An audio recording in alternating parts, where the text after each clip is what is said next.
So, ang gagawin natin, i-rerekta ko na yung saan yun?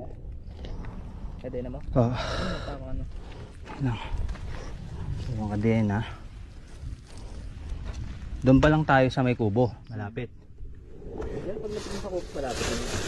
So, pasok ko muna yung mga gamit. Oh, bisit talaga. Gaganin ko lang muna siya. Pwede naman pwede sa labas mo.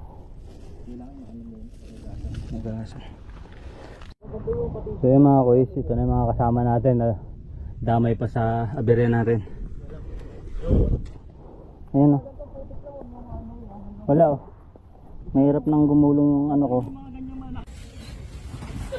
Siya, may hanip ka.